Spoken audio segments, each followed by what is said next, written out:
Perfect. Okay. And I'm going to share my screen.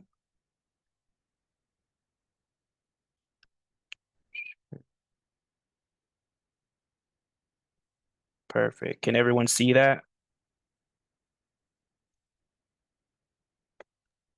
Yes, we can. Yes. Perfect. Thank you. Thank you. Okay. Well, without further ado, I would like to present Brooke Lifestyle, who's our guest speaker for today. And again, the topic is the art of equity, conducting inclusive interviews, and take it away, Brooke. Great. Hello, everyone. Good morning. So in our part one, we will be reviewing, but this is what happens beyond the interview when you begin to work with your disabled employees. And what I'm hoping is that what we talk about today can be far-reaching more than just your um, disabled employees. So next slide, please. So a bit about me, if you were in part one, I am the research chair in workplace inclusion and accessibility at Northwest College in Edmonton. I've worked in social justice and facilitation for 15 years and the disability sector in a variety of ways. I'm also disabled myself, which can be of use in this environment. So I live it and I work in it as well. And the research chair position allows me to conduct research on employment and how we can make it more inclusive for all types of Canadians and newcomers. But specifically, I typically work in disability. Next slide, please. Thank you. Oh, I'm sorry. Kimish, can you jump to slide 18, please?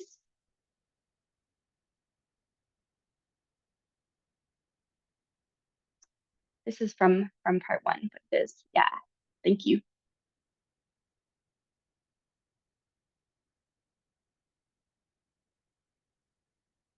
So a quick review from last time. To create an inclusive recruiting process, and you may hear me say these words a lot, clear and concrete. So having job postings that state hours, the task, the rate of pay, the location, expectation of hours, as much as you can put there so that people can make informed decisions of whether the job is right for them.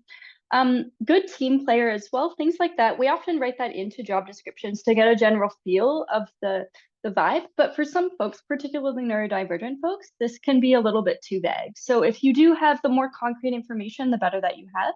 Of course, you may need to write things are a little bit uncertain or, things may change depending on the role, but see how specific you can get.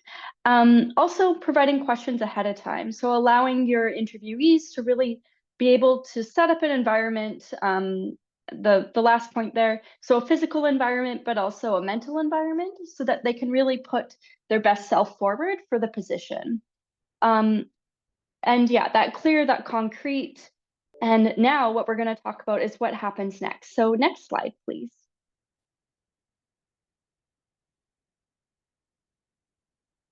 So today we're going to talk about what happens after the interview process. So onboarding, um, to navigate accommodations. So if your employee comes with accommodations, how you may begin to navigate that. I can't necessarily give legal advice, but I can give some examples of how this can work. And then of course, the most important part, doing the job, having your employees do the tasks that you set out in the job description, and kind of going forward. I think that's the most important part.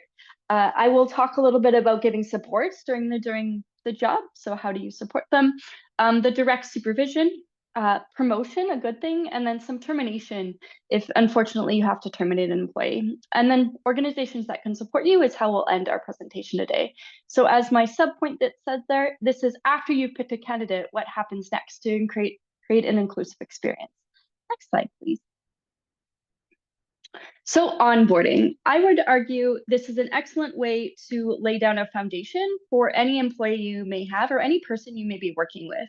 And I think some people could spend organizations a lot more time doing this, and it's not always possible, right? If you're working in a really fast-paced place or it's a contract that you're bringing people in right away. But if you can, take the time and the thoroughness to onboard well, which will pay off in the future, hopefully. So to speak to that first point, don't assume understanding the work culture. see if you can make the implicit explicit. So when do people take their lunches? Where do they take their lunch? How do you navigate having breaks? Do you have any work socials? And well, when I was doing research neurodivergent, autistic youth really valued this. I would say most disabled people, because there is such a degree of underemployment, and they may not always have access to work social space. So if you can make anything explicit about how your work environment works, it's just more inclusive for everyone, that concreteness. So telling people where a prayer room might be or where they could pray, telling people if they can bring their dogs to work or not. Service animals you have to allow, that's the law, but if I've worked in some spaces where pets are allowed or not allowed, and how might you navigate that with different allergies? So just making things very clear, always being open to questions in those first couple weeks while people are navigating those cultural things that are often unspoken. So one way you can do this is very directly start with a tour of the space, particularly if it's an office space, or if they'll be working in a particular environment. And I would say ask if they want to be introduced. So don't assume either way of that they'll know kind of how to navigate their colleagues.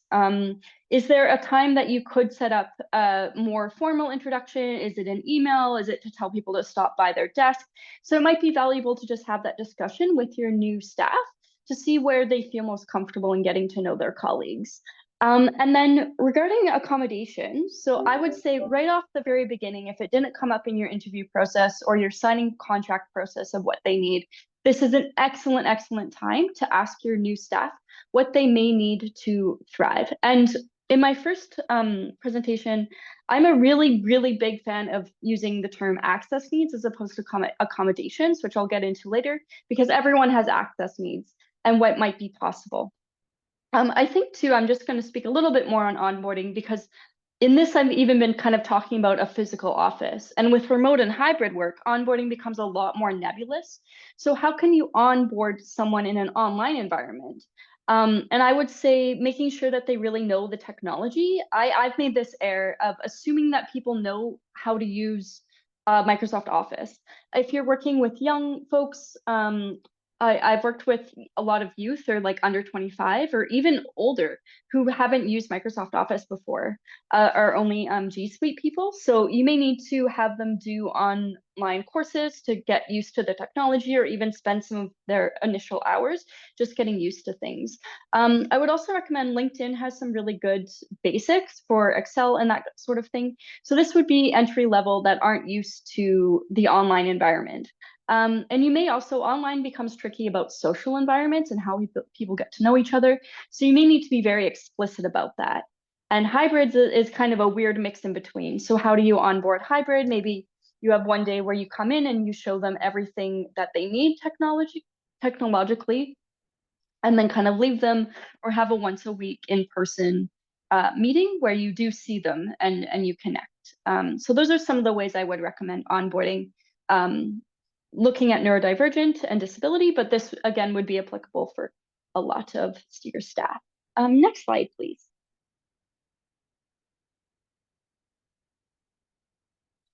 Great. So perhaps this slide, to me, when I was writing this, I was like, oh, this is something we really need to talk about. So when your staff is doing the work, so you've onboarded them, you've kind of thoroughly decided what they need to know before they proceed. You've done all that initial foundation laying. So I would say if you can give people concrete tasks and approaches. So again, and this depends on the work and it depends on what level that you're hiring. So I'm trying to make this as broad as I can.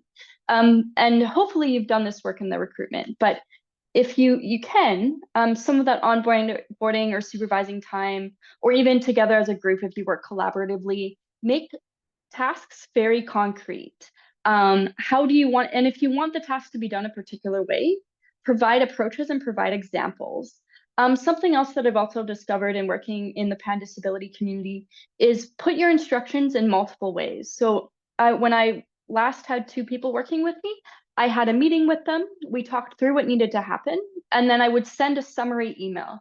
Now, there are some online AI tools that do this. Otter is really great. I think Google and Microsoft are finding their own ways in this too. but you can do it yourself as well. So you meet, you talk about what needs to be done, and then send an email that's summarizing specific tasks that you want to be done. Also, what I've seen is I haven't necessarily had to do this, but people take videos. So if you're showing someone, for example, how to do a specific task, and you're doing it online, you could show them quickly. So maybe it's, I don't know, if it's an administrator and they're needing to set up a vast department meeting, you might set up the first one with them and then have them record it so they can come back and look at it again. And then they know exactly how you want to do it. And they can, repress play on that instruction recording as much as they need. The other thing I would say too, so that's kind of instructions, tasks, and approaches, the first 2 bullet points. I'm also a really big fan of, this is just me personally, but it does seem effective for others, is having a external concrete list or concrete task list. And this gets at a lot of people who have executive functioning issues, which is in neurodivergency, but can exist in other spaces too. So having a list of, and there's lots of apps that do this. There's Microsoft Planner, there's Google Tasks. But if you know exactly what your workers or staff are working on, the deadlines, who's working on what, it just gives this other avenue where you can totally see all the tasks mapped out. And for folks with ADHD or dopamine fixes, you get like a nice ding. Some of the task things have like unicorns that run across the screen. So they've tried to make it really fun if you've done all your tasks of the day. So those are some things, and some of these you may already be doing. I'm just trying to make this as broad as possible for inclusion. So the next point, bullet point 3. So really, if you can give notice to any changes, and without rambling on about the theory of this, many people kind of get jolted by last minute changes. And some jobs, this is the nature of the job, but if possible, if you can give any notice to changes. And generally, people with disabilities need more time. They need more time to adjust. They might need more time to rest. They might need, if they know they're going to have a 12-hour day, they might rearrange their day differently or rearrange their care models. So really, if you can give as much notice to the changes of someone's regular routine, the better it is for them.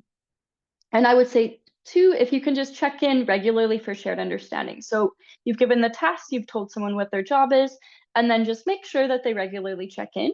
I do think one thing about having a diverse workforce with different minds and different ways of working is sometimes you'll just be surprised. You'll be surprised at how things go and work. But if you do want something done in a very specific way, you may need to check in with it, give instructions multiple ways, and make sure it's being done the way that you need it to be done. The second, last 2 bullet points are a little bit more social. So a lot of disabled folks, especially younger workers, may need that reassurance, particularly if they've had issues in the past where neurodivergent, this is really common, where they've often been told that they're understanding things wrong, or they get social cues that they're not doing things right. So they may need that reassurance more than your other workers. But I would argue, again, in a universal design way, that everyone likes reassurance. So if things are going well, tell people so that they know and they can keep doing it that way. And I would also say just about workplace socializing. So if you are a workplace that is planning socializing, think about ways that it's inclusive or takes care of a lot of needs, and isn't external, like accidentally excluding anyone. And this is something, again, with that neurodivergency, but it really fits a lot of people. I've worked in some sectors where the socializing is often in bars with alcohol. When I worked in theater and arts and culture, and it's so exclusive to so many people. So that's something, if I were to go back and do that work again, I would not have socializing in spaces like that, where it just excludes families, people who don't drink for religious reasons, people who don't drink for all kinds of reasons. So that's one of just having some forethought when you're bringing in a more diverse staff membership. So this is doing the work. And I'll just summarize this because I think this is the important one where we want our workers, the staff, to do the work. So concrete tasks, instructions in multiple ways that they can refer back to and get. Checking in that your way of working and your way of assigning tasks is working. And then giving any notice to changes. So if people need a longer day, if people have a shorter day, If you need them to do something different, you're just letting them know as soon as possible. And then you're reassuring them when the work is going really well and they're getting done the work that you need. The other thing I don't have a note for here, but I think is really important, is about pace. So again, you might have known this in part one, but I did a lot of study with autistic youth, and they said they really had a hard time with knowing how to pace their work out.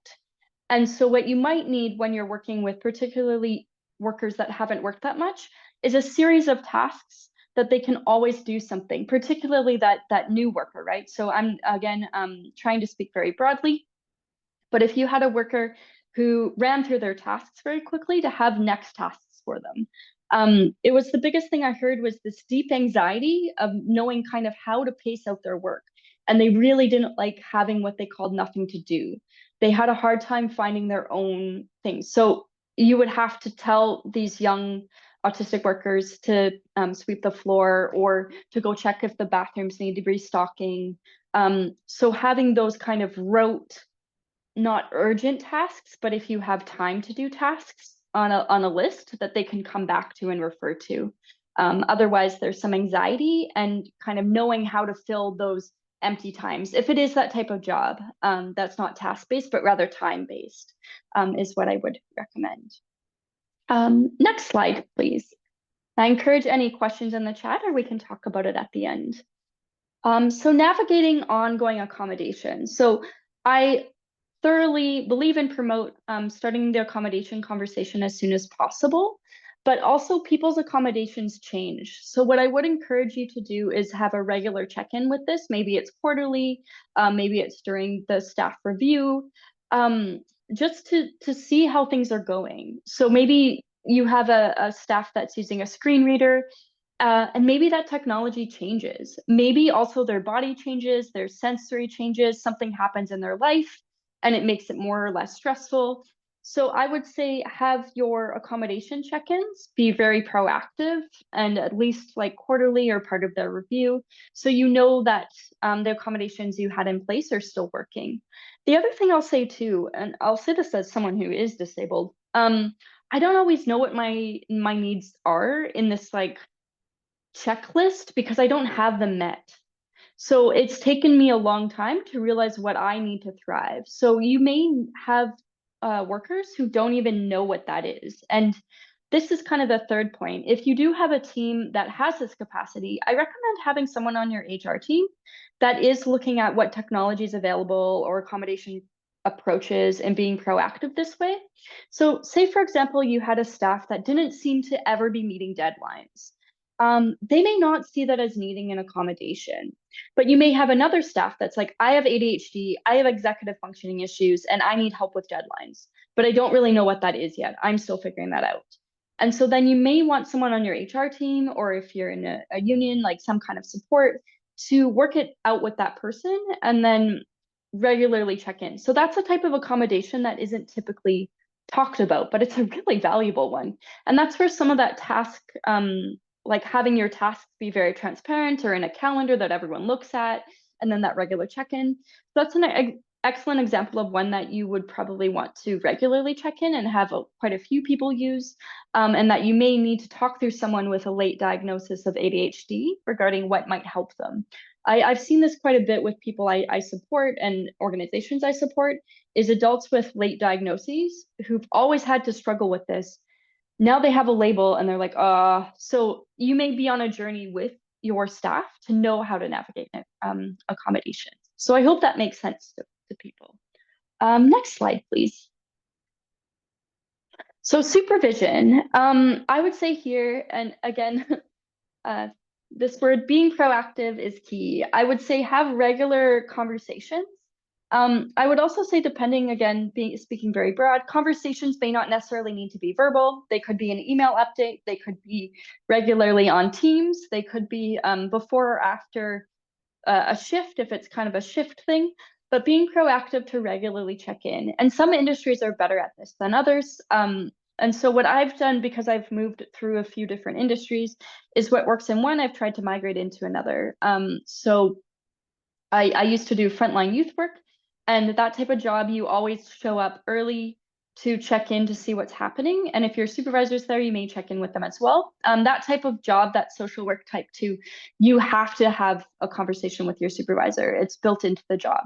So I found this very helpful to bring into other spaces. So being proactive, having regular connection with the staff, trying to create a space of psychological safety. This is a bullet point that is rather large, but how can you create a space so that the staff do come to you, and particularly if they're folks that have been marginalized. There's a lot of, and an autistic is a particular diagnosis this way, where there's a lot of stigma there and people don't understand it, and it's an invisible disability. So how can you create a space where just anyone can come to you and talk about what they may need to do their jobs? And you'll find your own way in that, or your organization may already be kind of on a psychological safety journey. But I recommend just putting that, particularly when supervising disabled folks, is they may have experienced past trauma, underemployment, stigma.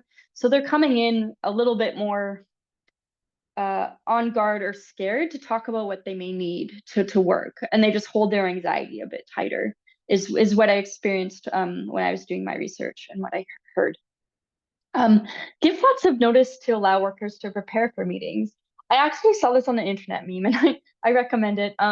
So if it's just a regular check-in, probably, and again, I saw this on a meme, so I haven't done this, and I'm not assuming people in the room have done it, but saying like, hey, we need to talk is not, it makes people feel uncertain. But if you say like, hey, this is our regular check-in where we'll talk about everything, or hey, I have good news for you.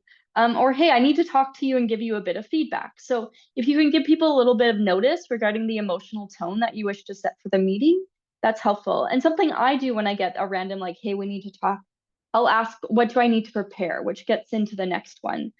So if you can allow, if you do want the people you supervise to have be ready for feedback or have a conversation, you can say like, be prepared to just tell me what you've been working on in the last 2 weeks, or be prepared to show me what you've gotten done on this report, or be prepared to do a bit of training, something like that. And then I'd say also be prepared, and this can take some getting used to, giving clear and kind feedback. And if so, there is a certain type of person who will just tell you when they don't understand, but it may take some practice to understand and build that communication with people. So I'm thinking more with autistic and neurodivergent folks, they need a really clear and kind feedback. And they may ask a lot of questions back to make sure. And that doesn't mean that they're necessarily upset or mad or getting defensive. It might just mean they don't understand. Some people as well have sensory processing. And so when they say, huh, can you say that again? They don't necessarily mean they didn't understand it as in comprehended. It means they didn't listen, like they couldn't listen to it. So it may also be just repeating yourself. And I would say also in a variety of means. So again, back to how to dole out tasks. If you have a conversation with someone, you may also follow it up with an email just so they can go back and look at it. And the final point is allowing deadlines. So if you have a job that's very deadline focused, you need something done by Monday, make sure that is clear. And that they understand a hard deadline versus a soft deadline, where is there some flexibility, and what are the expectations, to go back all the way to the beginning. So what are the expectations that you have of them? This is a lot written in a slide, and also just a lot to do. So, but I think everyone has their own way of doing this. And this is, again, I'm speaking from a disability perspective, but this could be for a lot of inclusive environments. Next slide, please. So promotion. This is one that I wanted to speak about as far as being an advocate. So often people with disabilities lack opportunities for promotion. So they get placed into a role, and sometimes we didn't necessarily talk about this, but they can be job carved into a role. So they may not be able to, for example, if they're doing housekeeping, they may not be able to lift heavy things. So they do all the other tasks around that, then lifting the heavy things. And then often that worker is passed up for a promotion or a place where they can have more responsibility. And this happens often. I've been hearing about this in disability conferences, as well as the research that I've done, this kind of low morale that they're not promoted. They also don't always know, and this really varies from industry to industry, how to get promoted. Who are the people that get promoted? what is this mystery of like how to get more contracts, for example, or how to get more understanding or connection. So I would say, if possible, if you're supervising people, have very clear opportunities for all workers to be promoted or being encouraged to go a particular path. So it doesn't mean that everyone that works with you wants to be the top person, but is there a way to give people an understanding of how they get more traction, more responsibilities, better pay, better security, whatever it might be for them, so that they can continue to grow with your organization? Or, and I've also worked in jobs like this, is it not that type of organization? Is it the type of organization, the type of pay, or the type of conditions where it is just a very short-lived contract? And so making that very clear for your workers or for your staff allows them to know, yeah, I'm only going to be here for a year. I know that. That's great. Or I'm just doing this one thing, but it kind of takes away that ambiguity. And like with everyone, but we saw this when I was doing my research with disability and autism, is a lot of confusion. And when people don't know why they get passed up for a promotion, sometimes the devils in their brain can go off. So they can either become think that it's just them, that they're a horrible worker, or that they're being discriminated against. So if you make this very clear, the process of how people get more in your organization, it becomes kind of an easeful for you as well. And the third point is scaffolding.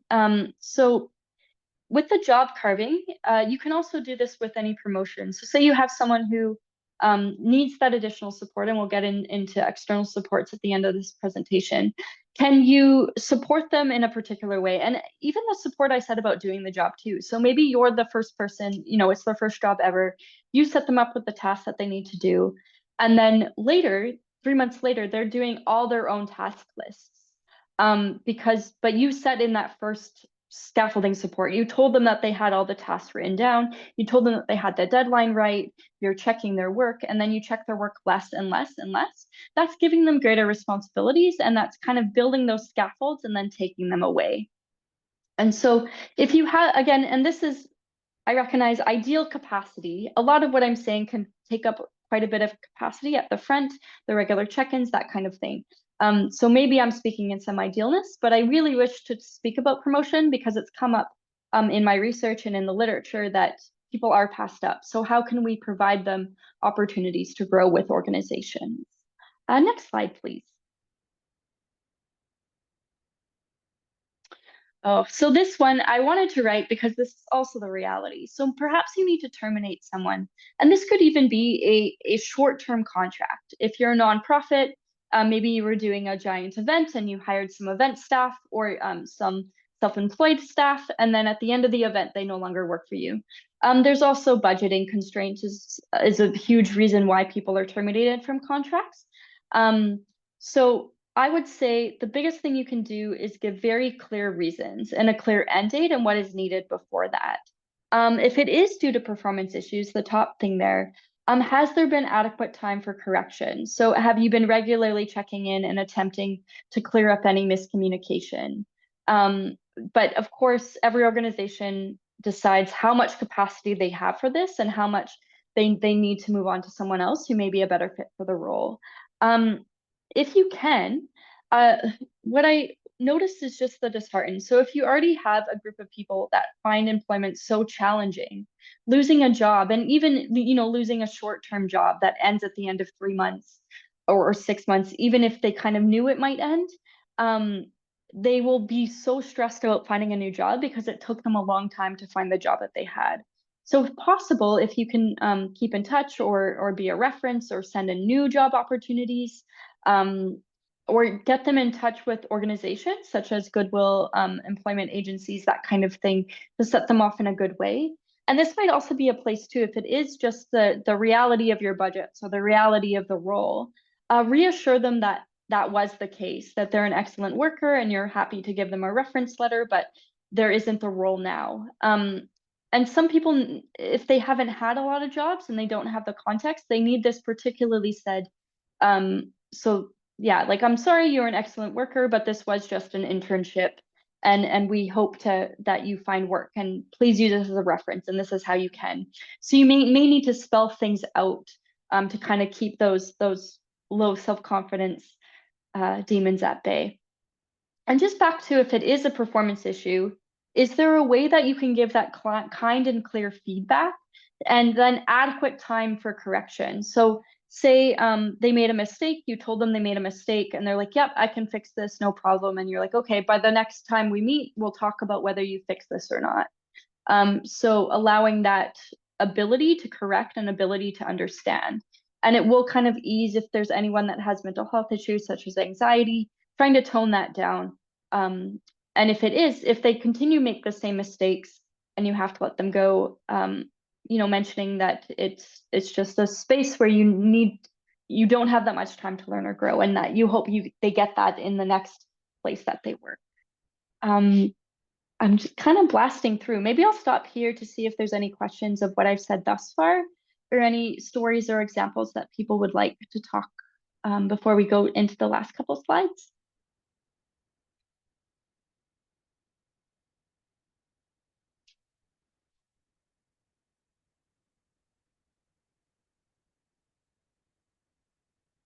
Okay, we'll end the PowerPoint, and then we can have more time for discussion then. So next slide.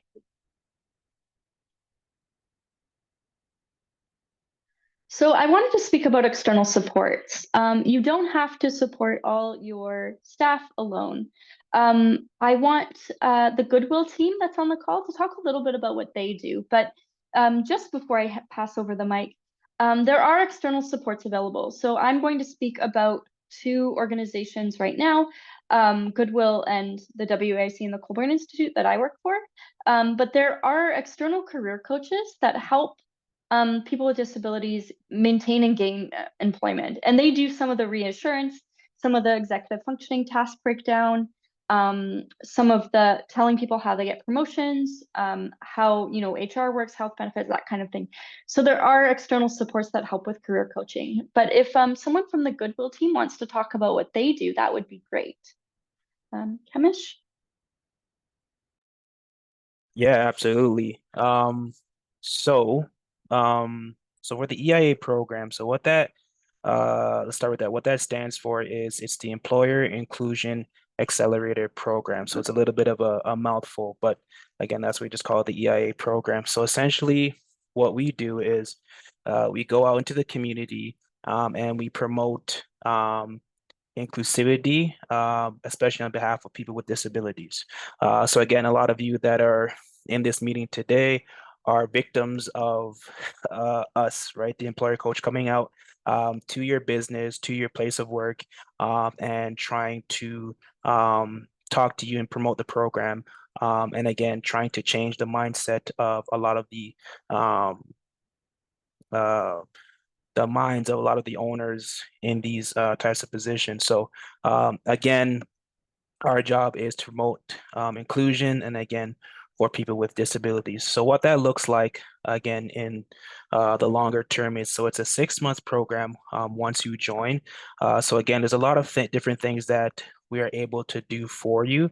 So essentially, what we do is we kind of assessed where you're at. What are some of the things that you would like to be done? And what we call these things are optimization. So these are the tools that things that we do for you. And that can range from A to Z, to be quite honest with you. But a few of the things that we do is, again, we help you with your onboarding. We help you with inclusive wording for job postings. We help you with interviews, and many more things. We also provide you with information that you can pass on to your staff, your some of your lead positions, so that again that information is becoming more of general knowledge. So we do have two types of people that we work with. So we have our partners, and we also have our clientele. So the clientele is usually the ones that we support for that 6 months. And with that, we're just more hands-on. So not to say that we're going to be at your job site each and every day. However you wish to communicate, that's how we'll do it. But again, we're a little bit more hands-on when you are our clients. But as partners, again, we're just kind of giving you information as it comes in. So let's say after this presentation is finished, if you are a partner, it'd be something that we could send out to you so that you could pass on to your staff. So again, we have those two different types of people. So again, it's 6 months, and even within those 6 months, whatever that you decide or choose to be worked on, it's not set in concrete. However, it can change based on certain events that come up. But again, there is agreement that needs to be signed in the beginning, and it's pretty straightforward. It's just to let you know that, again, we're going to be working with you because we are government funded. So the government knows that we're not just going to Tim Hortons every other day with their money. But yeah, I think that's probably the gist of it. Hopefully I didn't miss anything. Thank you. So I thought I would just also speak about the institutes that I'm part of. So we work on a high level, often with leaderships and doing training. So we're external consulting and training to create accessible work environments. The WAC stands for Workplace Accessibility Inclusion Center, and the Colburn Institute does equity, diversity, inclusion, anti-racism work. So together we're the full suite of the EDIA business. And where that starts is we're starting to do so all the way from assessments of what culture shift may need to occur, where are you mature, where is there growth points in an organization, reviewing policies, so where are the policies having gaps, and then training modules. So we have asynchronous, but we can also go into organizations and train on all sorts of the EDIA and things. So the Colburn Institute is EDI and anti-racism, and the WAIC is accessibility. And we do have training modules that are online as well that can be done. And myself in that, I do research. So if you have a particular question that you're curious about in your industry specifically, I'd be happy to pair with you as a research project. And then because we're a college, we're also available for funding. So the research funding in Canada, as well as external funding that other organizations may not have access to. And then also the research component is we follow ethics and can publish academically, which other firms may not also be able to. So that is a little bit about how we support. And then Norcross College in general has a few different programs for folks with disabilities and newcomers that then have a work component, the WILSEC, so Work Integrated Learning Education Center. And they are providing students with these short-term interns. So some internships. So some of that is what I'm referring to as I go forward. So you're not alone in this. There are people who can support you in these journeys, who can provide that career coaching on both sides for the workers and staff with disability and for the employers and supervisors and workplace culture as a whole. Next slide, please. So just some takeaway points. Much of these points I gave create an inclusive environment for everyone. So I did try to keep it this broad pan disability, but really once you begin this in a universal way, you're often hitting other people's access needs. So a good example that's always given is the ramp going into a space can help people with wheelchairs, but it also can help people with baby strollers and someone who needs to lift heavy things up. So they're using I'm not thinking of the word, wheels to move them up instead. But even if you start to think about how to make it inclusive, for example, for one population, it often hits other people. So my example about having it in a bar, you may be thinking about someone who's recently sober, but then all of a sudden it's about religion, about Muslim. It's about young parents who can't bring their children out with them. So that's one example where all of a sudden it cracks open a completely other way of making things inclusive. Proactive supervision. So having those clear tasks and path forwards that help all workers succeed. So the path forward might be the week, it might be the month, the quarter, it might be their full career, but how can you be really proactive in supporting if you're a supervisor? And that providing clear feedback and instruction. So I kind of framed this as though you're supervising someone and providing that feedback, but this can even be for your colleagues. If your colleague sends something through to you and you're supposed to be working on it together and you're like, oh, I don't know what this is. So it might be like, how do you provide that clear feedback? Like, oh, I don't know what the objective is that you're trying to do here, if you're writing a grant or something. Or how about you take this and I take this if there's a little bit of uncertainty. So you can provide that supportive environment for your colleagues as well. And allowing time for questions for clarification. So I will do that in a moment. But generally don't assume implied knowledge. So this is a really universal thing of work culture. Names are a great one, or pronouns are a great thing. So I don't assume anymore that people know how to pronounce both my first and last name, nor do I necessarily know how to pronounce other people's and what genders those are assigned to. I can make guesses for my culture, but it's good to check in on that. I've learned that my name in other cultures is a male name, or other cultures have never heard of it before.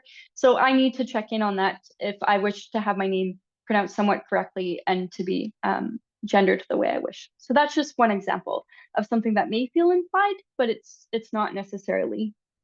And as well as professionalism and time and things like this. So the Colburn Institute does have a course directly on this, but yeah, how can you make implied ideas of a work culture or a way to do things explicit so people can fully belong?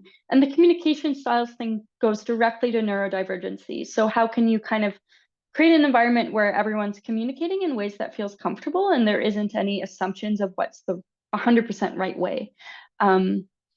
But you may need to talk about professionalism and what does that look like in your specific environment? What is needed from everyone to create that respectfulness? And yeah, I think that's kind of my end point. So while I'm giving points that are directly related to disability and neurodivergency, they can really work for everyone. Maybe one more thing about communication styles as well is something that I'm currently curious about is, and ironically, I'm not doing it now, but to move beyond being very verbal all the time, because can we use apps or ways of talking that then make employment inclusive to deaf folk, to English language learners, to type can allow a little bit more ease for some folks. So are there other ways that we can communicate that isn't always in a very verbal, quick, fast-paced way that allows also more inclusion? So super ironic, I'm not doing that right now because I'm just talking at you. But are there avenues where that can be kind of flexible and not prioritizing being verbal? And I'm just seeing something in the chat.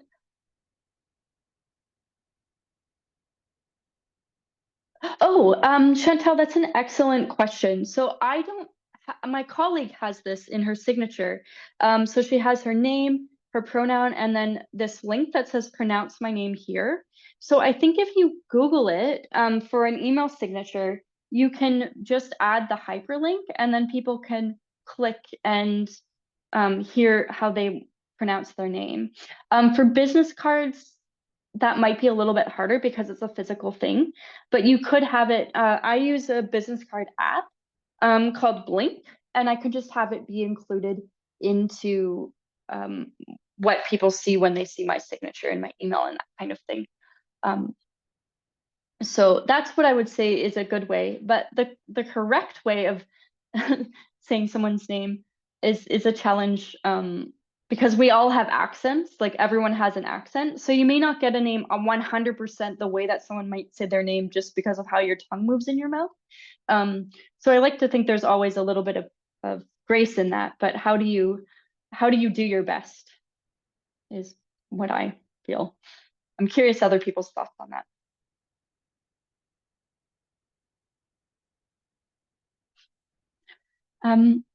So next slide. So this is my question time. So I'm done the PowerPoint presentation, but I welcome any questions or conversations. Chantal's question is a really great one and kind of encourages a larger discussion from everyone. So I welcome other answers to Chantal's question as well.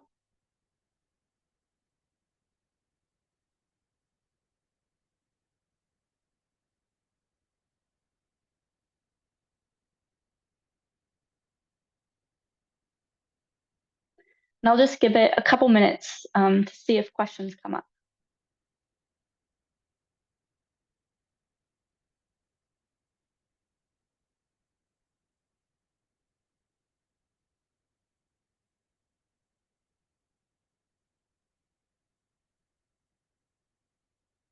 Oh, the second Chantel question, this is such a good question. So I call this in the biz competing access needs, and it is a tough one. Um, I think for me, if it's okay, I'll use a specific example of like time. So well, maybe I won't. So at some point, does your organization need something very specific? And if so, I would go with what your organization needs. Um, but yeah, this gets like so specific regarding what tasks are they doing? Do they work together? What is the power dynamics? What is essential, like absolutely essential to what someone needs versus what's maybe not so essential? Um, but yeah, and then is there like conflict directly, but like an interpersonal conflict, or is it just that they need different things? So maybe I'll try to talk through it with an example, but I encourage other people, or if there is a direct example that someone might have of this, we could talk through it.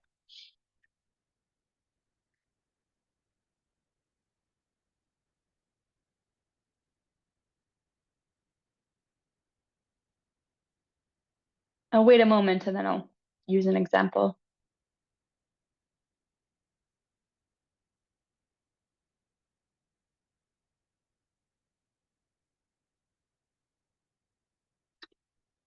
So I have an example from an organization that I consulted with a few years ago, and it wasn't employment. So I'm not 100% sure if it directly translates, but um, I worked with someone who was autistic and really disliked the term "Hey guys," and they didn't want it to be used, and they asked that of the group. The group also had people with cognitive delays and memory issues. And they kept making this mistake of calling people "Hey guys." And so there was a conflict of they each wanted something different. Um, and so eventually I just asked the person with autism, because I was facilitating this group and doing some strategic plans and value shifts, to kind of give some grace, to see if they could give some grace to the organization, recognizing that everyone in the organization was disabled and navigating different needs, and trying to get them to see it because they did have really strong memory and had differing abilities than the other folks did. Um, and they tried for a while and they just couldn't. And so they left the organization. And the reason why I asked them is because I could see the other people were trying really, really hard to accommodate their colleagues' access needs. They were trying really hard, but they couldn't. And it caused an immense amount of anxiety to be asked of that. So that's one example of how it may be navigated, is just ask someone else like, hey, do you mind giving some grace in this scenario? But that's more of a social model or a social example. What I would say, if say you had like someone who had low vision and someone who was deaf, I would, which are two competing access needs. That's a place where I would try to be innovative and just use as many tools at your disposal as possible, and trying to not separate them. Now, but this would be a budget thing. So like ASL would probably best help a deaf person, and then the audio description would be needed for the blind person. So are they using two completely different software systems? And then if they were to work together, they would need another software system to connect. So the ASL would need to be translated into English that was audio described. But those to communicate, those two people, like a blind low vision worker and a deaf worker, may also have their own needs. If you were to have a meeting with them and ask, what do you need? How could we work together? How have you had this in the past? A lot, as much as I said, some people don't know their access needs, other people have lived their whole life and have a rich understanding of kind of how they can connect with other people. So you can tap into that too. I hope that's useful without giving too much information, Chantel.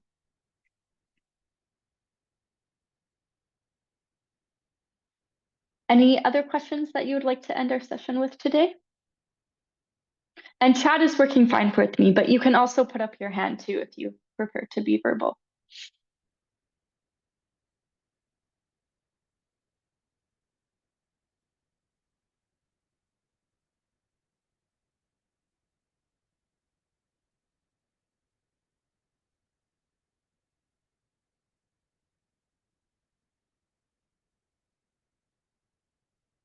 I'll just give it to the 11:55, and then if there's no questions after that, we can bid each other adieu.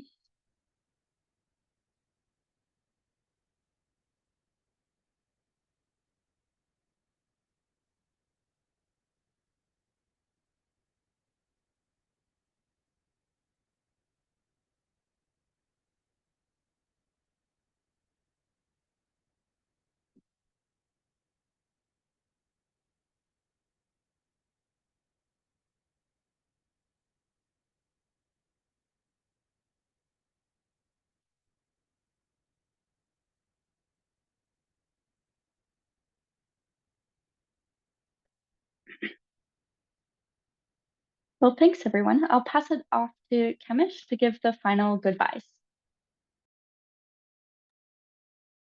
Thank you so much, Brooke. I think so much valuable information, not just in today, but in the first presentation as well too. And I really think that with all that information, the underlying tone was you're not alone on this journey. You're not alone in this process. There's a saying that goes, if you're going by yourself, you can go pretty quickly, but together you can get further. And it's all just about teamwork, right? We're here to help. You know, Brooks organization is there to help. There's so many other people out there who are willing to help a lot of businesses and organizations become more inclusive, and it's something that you don't have to do alone. So again, on behalf of myself and the EIA team, Brooke, we just want to thank you for your time and all your expertise, and as well, just to wish everyone who's here, if you're going on vacation within the next little bit, or these holidays, just to be safe, have fun with, friends and family, enjoy yourself. And coming into the new year, the EIA will be having another presentation in January, and that's going to have to do with accessibility within the workplace. So I think that'll also be another good one for us to come together and learn. So again, Brooke, thank you so much. Thank you everyone for coming and joining, and see you again in the new year. Take care, everyone. Bye-bye. Everyone, thanks for having me.